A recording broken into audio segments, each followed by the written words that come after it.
perkenalkanlah ahli kumpulan saya iaitu Ilya Syazgana, dan rakan saya yang kedua iaitu Farisha, dan seterusnya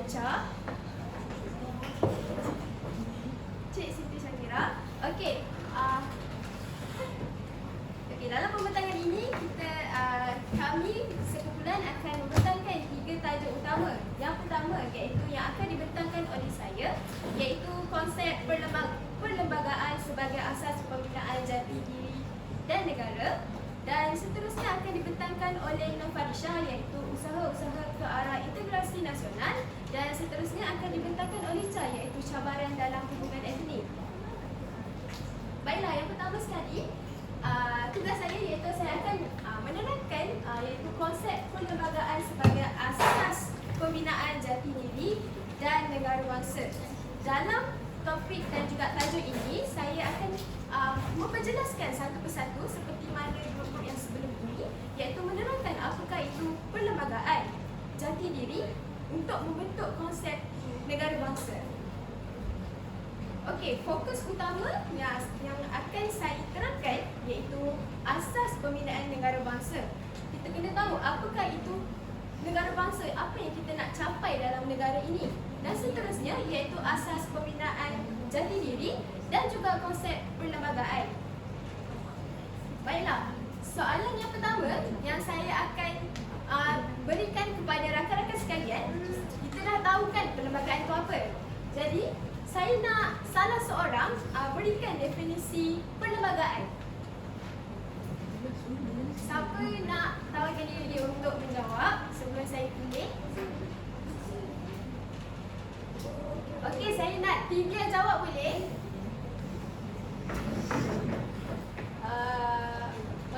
Mengikut jawapan saya, perlembagaan merupakan satu dokumen yang ada peraturan atau undang-undang sesebuah negara.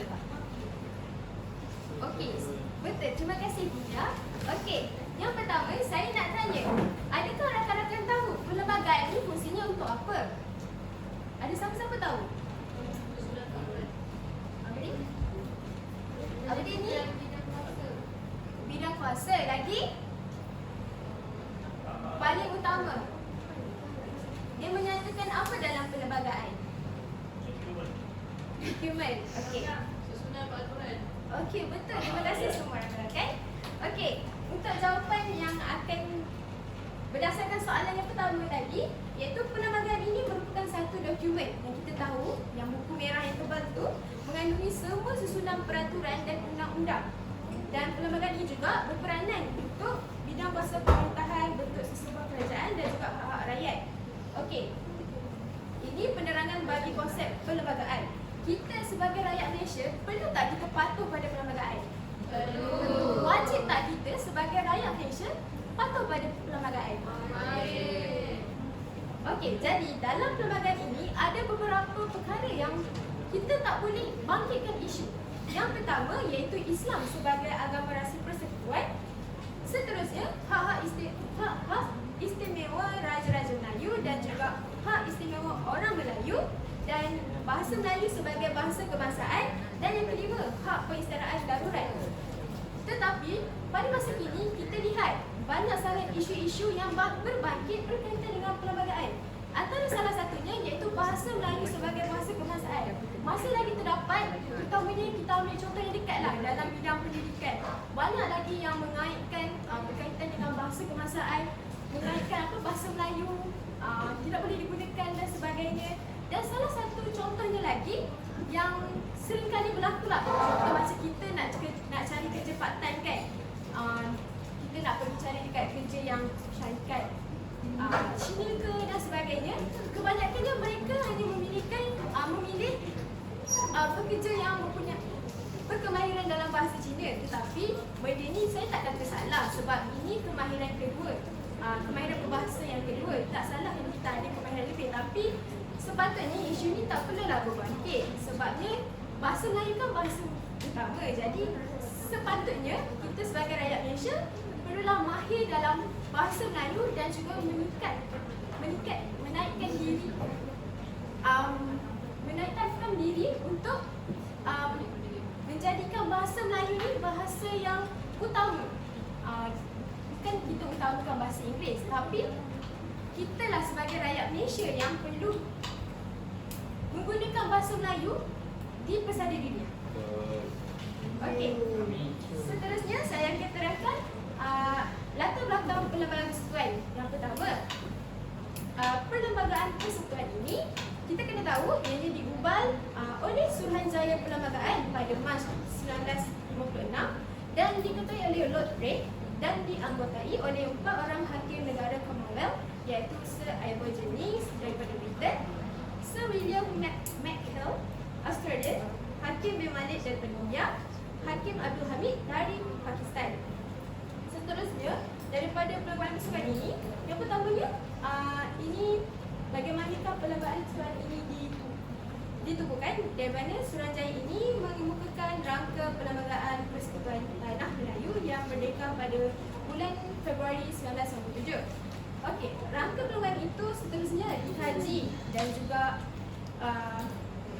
dijalankan oleh sebuah jawatan kuasa kerja yang mengandungi 11 orang ahli, iaitu 4 orang wakil parti Perikatan, Pesuruhanjaya Tinggi British, Setiausaha Persekutuan dan juga Peguam Negara. Seterusnya, setelah melalui pelbagai proses perbincangan dan juga penelitian, rangka perlembagaan ini kemudiannya dibentangkan dalam Mesyuarat Majlis Undangan Persekutuan dan diluluskan pada 15 Ogos 1997. Akhirnya, perlembagaan ini telah dikuatkuasakan pada 27 Ogos 1997.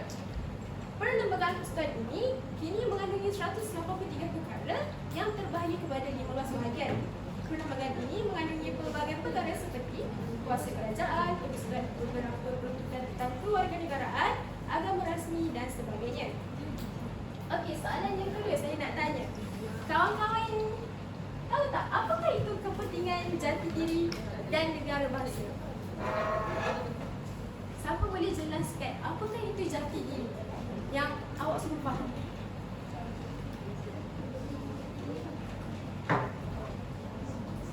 Mira?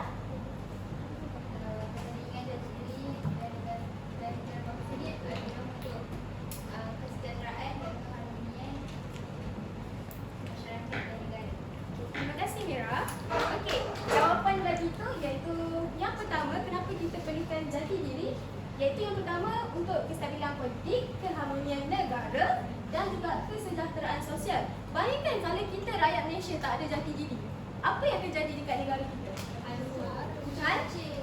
Puncak kancing. Kita nak ke kalau peristiwa 13 Mei itu berlaku lagi? Tak nak kan? Kita tak nak ada rusuhan antara perkauman. Okey, jadi kita kena faham dulu jati diri itu apa. Saya fokuskan iaitu jati diri ini merupakan identiti individu. Okey, rangkuman asas pembinaan jati diri ini iaitu rangkuman nilai budaya, bahasa, pegangan, fahaman dan pandangan sejagat sesuatu kaum. Dalam jati diri ini juga mencerminkan watak kaum masing-masing. Contoh macam Melayu ada jati diri dia sendiri, India pun ada jati diri dia sendiri dan Cina pun ada jati diri dia sendiri.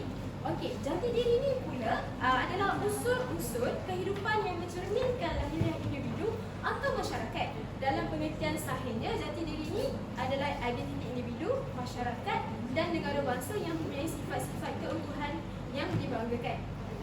Seterusnya saya pergi kepada konsep asas negara bangsa, di mana dalam konsep ini masyarakat saling mendukung antara satu sama lain dan juga satu bangsa dan satu negara yang tegak di atas satu identiti negara yang sama yang dimanifestasikan oleh pemikiran, nilai-nilai sosial budaya, lambang-lambang dan sentiasa berpegang kepada jiwa kemanusiaan dan keharmonian negara. Okey, kawan-kawan tahu tak rupa negara itu, kenapa kita wujudkan rupa negara itu?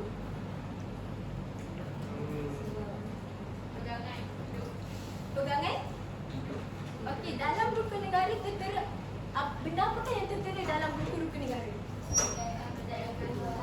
Kepercayaan kepada Tuhan, kepercayaan kepada raja dan negara, peraturan perlembagaan, peraturan undang-undang, kesopanan dan kesusilaan. Okey, poin yang last itu, kesopanan dan kesusilaan mencerminkan siapakah diri kita sebagai rakyat Malaysia. sekiranya kita tak ada sifat-sifat itu semua dan kita tak ikut setiap rukun negara yang telah kita baca setiap hari kat sekolah kan, apa semua tu kan. Jadi, siapakah diri kita? Jadi, kerana itulah kita kena tahu jati diri kita supaya kita dapat mewujudkan negara bangsa yang maju pada masa yang akan datang. Okay, seterusnya saya akan serahkan kepada Falisha untuk mengurutkan balik. Okey, baiklah. Untuk saya akan menerangkan tentang integrasi nasional dan juga usaha-usaha. Jadi di sini saya akan ceritakan definisi integrasi nasional. Okey, integrasi nasional ni satu proses dalam mewujudkan satu identiti nasional dalam kalangan budaya terpisah dari segi kebudayaan, sosial, ekonomi dan penempatan dalam sesebuah unit politik. Macam tadi pun bukan lain pun ada terangkan tentang integrasi nasional ni kan. Jadi saya akan mudahkan macam kita kan hidup dalam keadaan kepelbagaian kaum kan. Macam dalam kelas ni pun ada India, Cina, Melayu kan. Jadi kita kena wujudkan perpaduan kita lah sebab kita hidup sama-sama. Jadi kena hidup bersama, hidup dengan bersatu padu supaya tak berlaku apa-apa yang negatif. Okey, jadi usaha ke arah integrasi nasional ni ada 3, iaitu peranan kerajaan, peranan masyarakat dan peranan NGO. Peranan NGO ni adalah pertubuhan bukan kerajaan. Okey, ni antara peranan-peranan kerajaan iaitu menumbuhkan majlis gerakan negara, menumbuhkan majlis penasihat perpaduan negara, menumbuhkan jabatan perpaduan negara dan integrasi nasional, merancang dan melaksanakan dasar yang menumbuhkan perpaduan antar kaum. Antara dasar yang kerajaan buat ialah dasar pendidikan kebangsaan dan dasar ekonomi baru. Seterusnya kerajaan juga menumbuhkan barisan nasional bagi perpaduan politik dan adanya program latihan khidmat negara PLKN. Okey, jadi ini adalah antara peranan kerajaan iaitu Majlis Gerakan Negara yang ditubuhkan pada tahun 1969. Ini semestinya selepas merdeka lah kan? Kita merdeka tahun 19?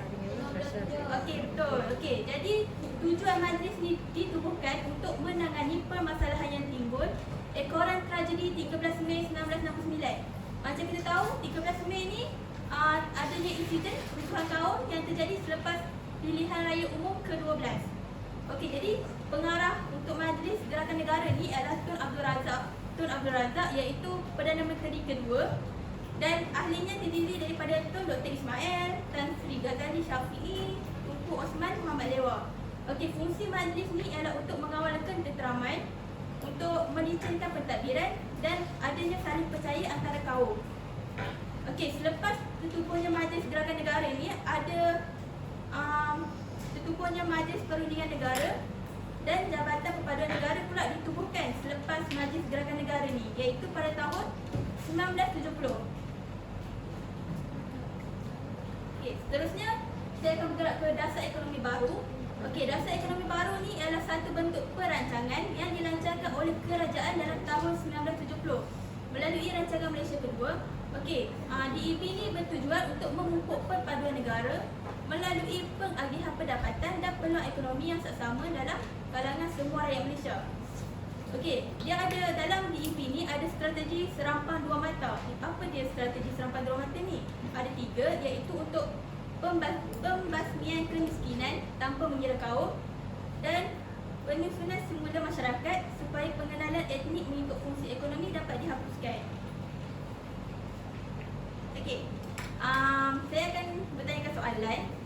Apakah maksud frasa serampang dua mata yang sering dikaitkan dengan metodologi dasar ekonomi baru? Ada yang sukarela nak jawab ke?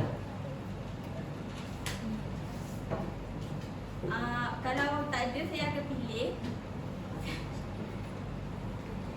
pilih Mik Syafiqah. Ya, frasa serapan dua mata ni maksudnya mendapatkan dua faedah secara serentak. Kalau nak kaitkan dengan dasar ekonomi baru ni, faedah yang pertama dia nak satu padukan etnik. Sambil tu dia nak galakkan orang Melayu untuk join ekonomi. Okey, betul. Okey. Ini adalah jawapan dia untuk menyatapadukan etnik dalam negara dan menggalakkan orang Melayu terlibat dalam ekonomi. Okey, seterusnya tadi dasar ekonomi baru kan? Ni kita bergerak pula kepada dasar pendidikan kebangsaan. Dasar pendidikan kebangsaan yang termaktub dalam Akta pelajaran 1961 adalah berasaskan kepada laporan Razak 1956 dan laporan Rahman Talib 1960. Okey, matlamat dasar pendidikan ni adalah untuk melahirkan satu masyarakat Malaysia yang bersatu padu. Okey, dia punya matlamat dia ialah menggunakan bahasa Melayu sebagai bahasa pengantar di sekolah-sekolah dan institusi-institusi pengajian tinggi, menyediakan sukatan pelajaran yang seragam kandungannya untuk semua sekolah di Malaysia dan melaksanakan kegiatan kurikulum. Okey, sebelum macam kumpulan tadi yang cakap, ada sekolah wawasan, ada sekolah kebangsaan, sama juga macam sekolah wawasan ni, setakat ni hanya ada 5 sahaja yang kita dapat dapati dekat Malaysia ni. Contohnya 5 tu ada 2 dekat Perak, 1 dekat Selangor, 1 lagi dekat Kedah dan 1 lagi dekat Pulau Pinang.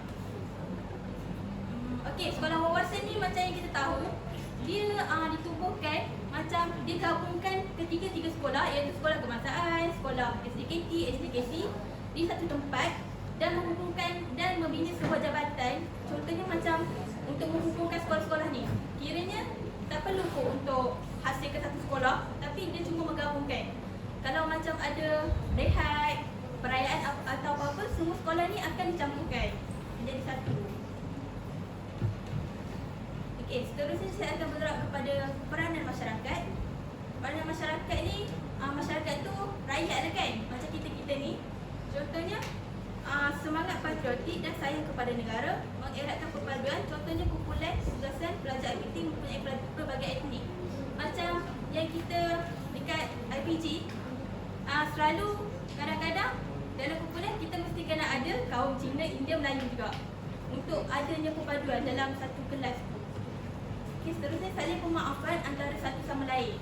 Contohnya kalau macam kita buat perayaan atau hari apa-apa, kalau macam kita nak jemput jiran kita, kita akan macam, walaupun jiran kita ni India ke Cina ke, kita akan cakap datanglah rumah raya ni, dia makan-makan, macam tu.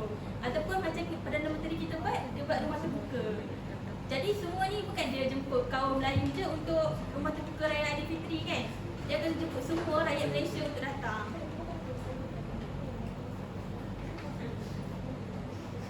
Baiklah, seterusnya ialah peranan NGO, iaitu pertubuhan bukan kerajaan. Ada satu syarikat ni, nama dia Multinational Corporation. Okey, apa Multinational Corporation ni? Multinational Corporation ni syarikat swasta yang besar dan menjalankan perniagaan di beberapa buah negara, tetapi dikendalikan melalui satu pusat pengurusan iaitu pejabat di salah sebuah negara operasi. Contohnya Tesco, KFC. Okey, jadi macam kalau kamu kalau kawan-kawan pergi macam Tesco kan kita nak bayar barang tu kan. Kalau kamu perasan dekat kaunter tu akan ada satu tabung, dia cakap untuk derma amal. Jadi dekat situ, tak kisahlah kita ni yang bilang kawan ni, kita derma je untuk derma tu diberikan kepada orang yang memerlukan. Okey, seterusnya peranan NGO ni juga, dia menaja aktiviti yang memupuk perpaduan dalam kalangan masyarakat berbagai etnik, menaja dalam bidang pendidikan, penjagaan alam sekitar dan mengutamakan masyarakat luar bandar yang mempunyai taraf kehidupan yang rendah supaya mendapat bantuan. Macam saya cakap tadi lah, KFC ataupun Tesco. Okey, soalan yang keempat, apakah usaha-usaha yang dilakukan kerajaan ke arah integrasi nasional? Saya akan pilih Magisha. Berikan satu usaha yang dilakukan kerajaan. Usaha yang dilakukan oleh kerajaan tu menubuhkan sekolah wawasan. Okey, betul. Boleh terima. Jadi ini adalah jawapan dia. Terus ni saya akan serahkan kepada Cik Siti.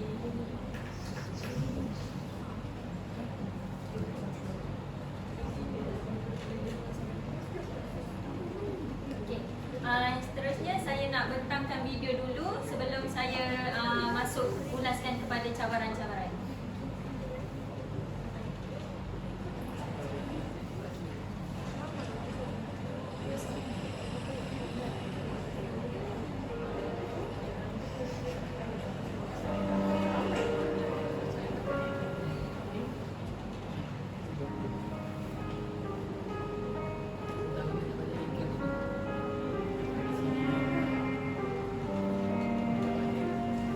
violates.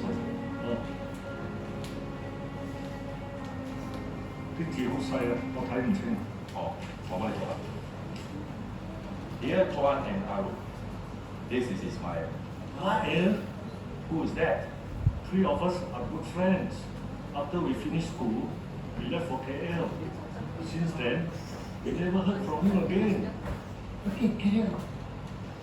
If you are reading this letter, I would love to assume that both of you are still alive.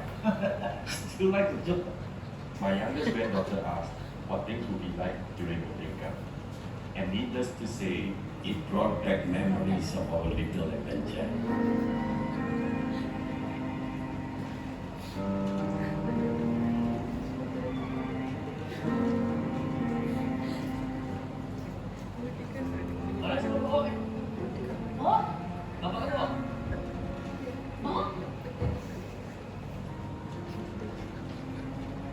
Finally, you got the ticket? Yeah, let's go. What took you so long?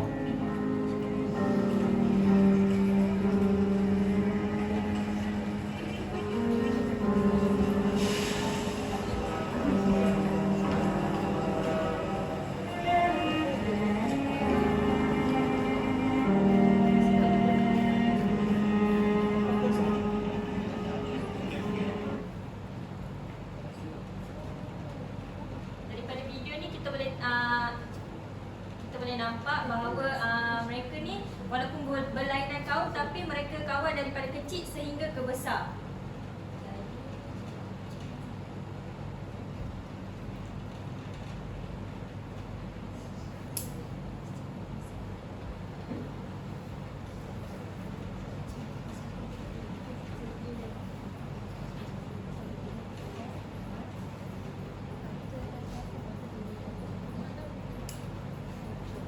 Cabaran dalam hubungan etnik ni terbahagi kepada 4. Yang pertama, agama dan budaya. Yang kedua, politik. Yang ketiga, ekonomi. Dan yang keempat adalah sosial.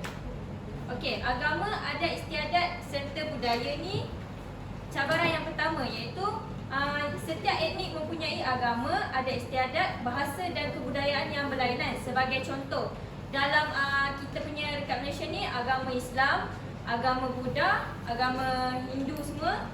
Okey, dan adat istiadat juga berbeza. Sebagai contoh, saya ambil kalau orang Cina mati, kalau orang Melayu ke India nak lawat orang Cina punya ni kematian tu, kita tak boleh pakai baju warna merah. Kerana warna merah melambangkan kegembiraan mereka. Kita kena pakai baju hitam. Itu adat istiadat dan ni budaya mereka. Jadi kalau macam kita orang Melayu pakai inai ni, kebanyakan orang akan cakap bahawa inai ni budaya orang Hindu. Tetapi sebenarnya tidak pun. Hal ini akan menyebabkannya mudah terjadinya konflik antara kaum. Dan setiap kaum akan terus menebal dengan bahasa dan kebudayaan mereka sendiri. Sebagai contoh, kalau kita tengok orang kaum Melayu hanya bersembang dengan kaum Melayu saja menggunakan bahasa Melayu. Kalau kaum India menggunakan bahasa Tamil dengan kaum dia sendiri. Manakala kaum Cina pula menggunakan bahasa Mandarin dengan kaum mereka sendiri. Okey, seterusnya yang keempat, mengutamakan anggota dari etnik yang sama dalam mendapatkan pekerjaan, memilih sahabat dan mencari teman hidup. Yang sebagai contoh, kalau kita nak kerja pun, kita mesti akan cari tempat yang hanya ada orang Melayu ke, Cina ke, bangsa sendiri, kaum sendiri. Kalau kita nak berkawan pun, kalau kita tengok banyak hanya orang Melayu kawan dengan orang Melayu, orang India hanya berkawan dengan orang India, dan juga kaum Cina hanya berkawan dengan kaum Cina sahaja. Yang seterusnya, cabaran yang kedua ialah politik perkauman. Politik ni setiap kaum diwakili oleh parti politik sendiri bertujuan untuk memelihara hak kaum, memperjuangkan nasib dan menyuarakan pendapat. Sebagai contoh, MCA untuk orang Cina, MIC untuk orang India, UMNO pula untuk orang Melayu. Jadi mereka ni ada pendapat dan ingin memperjuangkan benda yang sama, iaitu untuk kaum mereka sendiri. Serta kaum-kaum yang lain ni sukar menerima pemimpin dari kaum lain, iaitu parti pembangkang. Sebagai contoh, kalau kita dapat lihat bahawa sekarang ni yang sebelum Datuk Seri Anwar tu, kalau kita pernah dengar ura-ura mengatakan bahawa Datuk Seri Anwar ni di bawah DAP. DAP ni adalah Cina.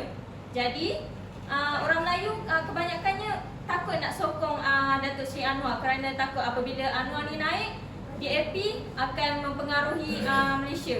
Jadi akan huru-hara kerana apabila Cina yang mengambil alih. Daripada situ kita boleh tengok cabaran melalui politik dapat dilihat. Dan kerana pemimpin yang bermain taktik kotor dengan hasil pemikiran rakyat dan mengapi-apikan sentimen perkauman demi kepentingan mereka sendiri. Jadi hal ini akan menyebabkan setiap kaum berdendam, bersangka buruk dan tidak mahu berbaik dengan kaum yang lain. Setengah kaum tidak mahu menerima kepimpinan dari kaum lain kerana pemimpinnya mempunyai corak kepimpinan yang sendiri. Serta daripada cabaran politik ni dapat mengukuhkan semangat perkauman yang menebal. Maksudnya perkauman yang menebal ni dia hanya fikirkan kaum mereka sendiri saja. Dan kebanyakan etnik memilih untuk menyokong parti etnik mereka sahaja. Sebagai contoh, orang Melayu hanya sokong parti politik mereka saja, iaitu PN ke PN ke. Okey, yang seterusnya daripada sektor ekonomi, iaitu jurang yang luas dari segi penguasaan ekonomi dan ketidakseimbangan pendapatan. Sebagai contoh, dasar pecah dan perintah British, iaitu yang mengasingkan orang Melayu untuk melakukan pertanian, orang Cina pelombongan dan juga perniagaan, manakala orang India pula estet dan getah. Jadi di sini kita dapat lihat bahawa jurang yang luas daripada penguasaan ekonomi kerana orang Melayu hanya melakukan pertanian, manakala orang India ni harga getah mereka jika banyak permintaan, maka ekonomi orang India ni akan naik. Kalau kurangnya permintaan daripada getah tu, mana kata orang India punya ekonomi ni menurun. Tapi berlainan untuk orang Cina yang melakukan perniagaan dan pelombongan. Mereka ni lebih maju dan teknologi mereka juga maju. Jadi di situ kita dapat lihat jurang yang luas. Semua etnik berusaha untuk mendapatkan hak dan keuntungan yang lebih besar daripada pertumbuhan ekonomi dan peluang ekonomi yang wujud. Daripada yang ketiga pula, perbezaan pekerjaan. Perbezaan pekerjaan yang tadi saya cakap tu, Melayu hanya melakukan pertanian, Cina hanya melakukan pelombongan dan perniagaan, manakala India estet getah. Dia akan menghalang interaksi yang lebih kerap. Interaksi akan berlaku di kalangan etnik mereka sahaja dan akan menyebabkan semangat perkauman yang terus menebal. Okey, manakala yang terakhir iaitu sosial. Sosial ni sama juga akibat dasar pecah perintah British yang meregamkan hubungan dan menyukarkan interaksi antara kaum-kaum yang tadi saya cakap tu, yang boleh cakap disebabkan keadaan geografi di mana memang sangat jauh, di orang Melayu di sini, orang Cina di sini, orang India di sana. Okey. Yang seterusnya, memperkuatkan perasaan kekitaan dan etnosentrisme, iaitu pandangan atau kepercayaan etnik sendiri lebih bagus dan unggul dari etnik lain. Sebagai contoh, kita kaum Melayu mesti merasakan bahawa kaum kita je yang lebih bagus daripada kaum lain. Daripada situ kita dapat lihat bahawa perasaan etnosentrisme ini berlaku di dalam sosial. Okey, yang seterusnya sistem pendidikan yang berasingan, iaitu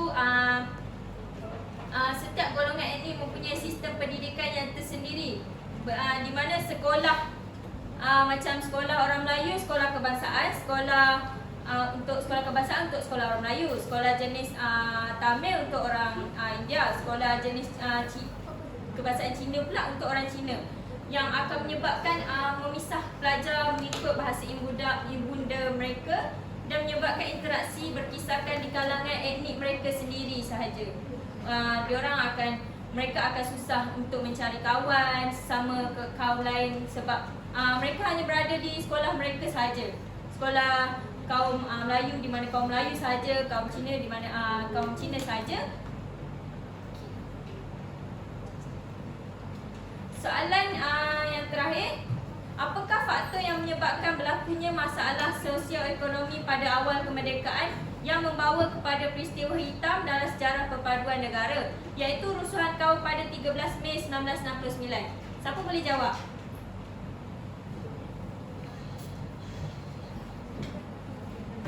Tak ada siapa nak jawab, saya boleh, saya akan panggil. Okay, saya nak Logan jawab.